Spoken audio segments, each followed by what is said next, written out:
Ready? Matthew Murs, DJ Croc, man, hell of a mix, man. That was a hot song, man. Yes, sir. Yes, sir. Yes, sir.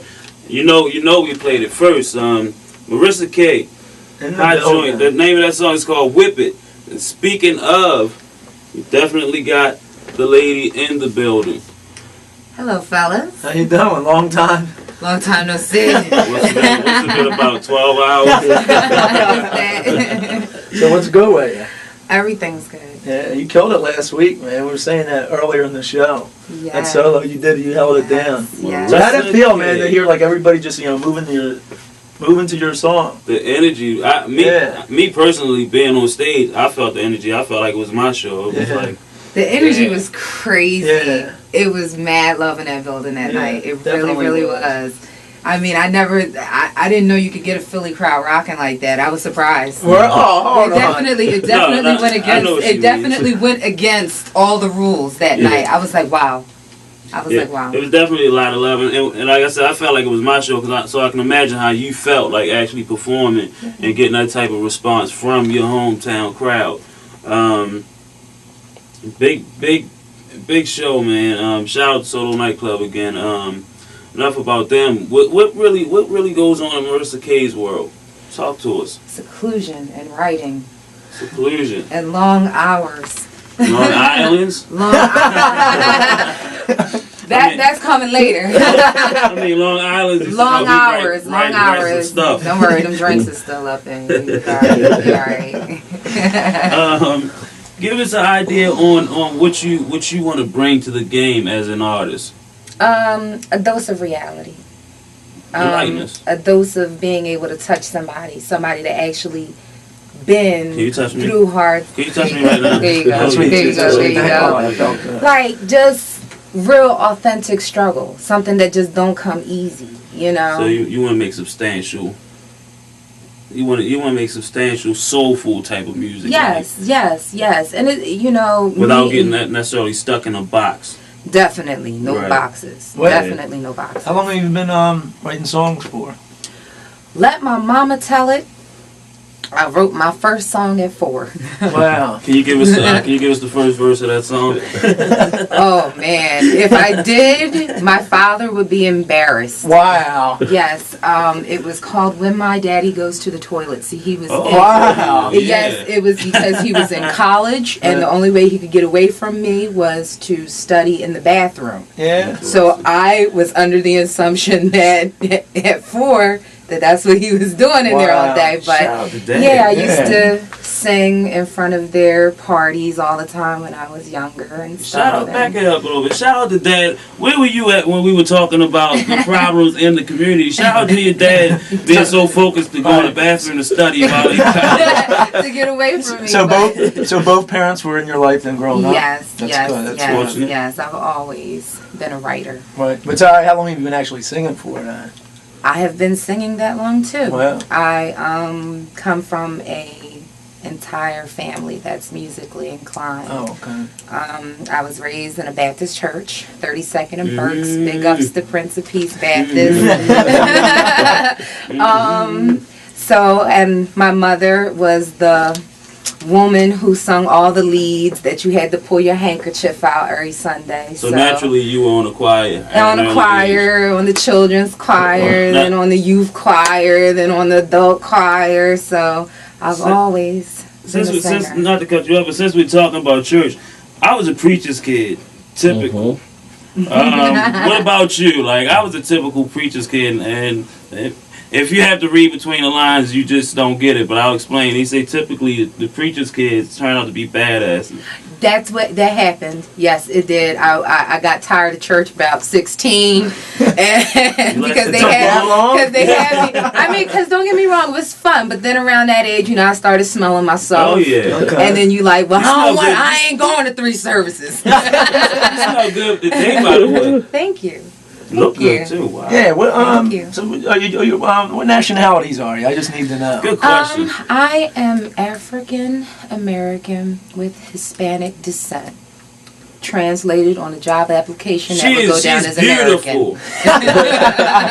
Well, they need to make more of that. Whatever you But are, they I need to make am, more of that. yes. On the applications, when you used to fill out job applications and stuff, they said, black, white, Hispanic, other, you just write beautiful. American. Wait, I American? American on it because it gets too confusing. I definitely So you fill it in, you handwrite it in? Yeah, Oh, that's other great. and I write American. That's hot. That's hot. And I definitely threw the beautiful in there to describe the quality of your voice, because I'm setting you up. You're going to sing something live for us a little later on in the show. Not necessarily right now. We're going to talk a little more. Okay. We'll talk a little more. We definitely going to hear you sing something.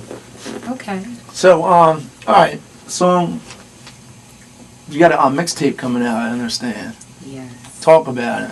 MK2K8 is going to be the mixtape. That sounds like a turntable. Sounds like a video game. MK2K8, Marissa Kay 2008. How slow am I? Wah, wah, wah. So what? All right. How many songs are gonna? You know how many songs are gonna be on it? Roughly, we're still sifting through because I have a lot of material. Okay. So we're going to basically, I think we're going to determine that pretty much after the listening And part. you know we're going to be on the CD somewhere. Yeah, I need a skit. Bro, I need a skit. Yeah, we gotta bring the goof troop in. We'll take that. We'll take that. Any guest appearances? Is it just gonna be you on the album? As of right now, pretty much everything is written and sang by myself, but I'm definitely have some material in which I've left some open space. we can't get a verse from Great Dane. No, Man, here just we go. throwing that. Here Shout out we to go. Great Dane Ivy League Entertainment. Truth be Oh, told, go man, ahead. I don't know, man, not to let the manager take some of the shine. Great Dane was the original Styles P in my book. I don't know if you heard it. Was he? That's Give me the oldest stuff, Yeah, man. that's what's up. Go. He's the real ghost. Yeah, now back to his artist. So let me ask you, talking about guest appearance, is there anybody right now, it's any artist you would love to work with? Oh, any artist that I would love to work with, yes. Besides us. Right. Besides you lovely guys, especially Thank for you. you gentlemen, but definitely Justin Timberlake, Timberland, that whole camp, I love them. Okay. I'm just like floored by them. Alicia, I'm floored by her. People like Christina. You ever heard of MC Cadillac? MC Cadillac, Coupe de Ville, track 2, no. Yeah, MC Cadillac, yeah. So yeah, shout out to Timbo, man. If you're listening, man, this girl needs a track, man. She needs a track. I got contacts with Vanilla Ice people too. What you're singing and Great Dane on his management team. We can read Look, I don't know why y'all fronting like y'all wasn't down with Vanilla Ice. He sold 20 He million. didn't do 20 million for nothing. Now. All you in the closet people. not to be negative or racist, but the video killed it for him. When we seen what he looked like with the dominant suit and everything, it was over. It was a wrap. Everybody was. So you basically said the song went platinum before everybody saw the video. The song was hot. You seen the video? I was like,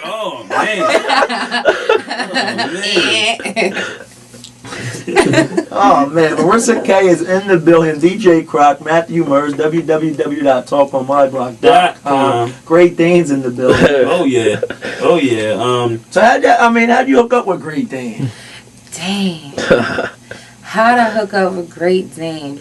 Well, my best friend is the lovely lady of his life. Okay. And That's it. Big shout out to Nina. You got your recognition, baby. You Boo got loving on it. my block. You got it. But Ultimate boo love. she's one of my greatest fans, and he could not help but to be brainwashed by my music in the car. So therefore, Right, that's how it happened. yeah, that's how it happened. So It was a growing process, she was though. your first manager. Pretty much. Yeah, and it happened. It was one of those situations that really, truly just fell into place. Right. At this point in your career, what's the biggest thing that you've done so far?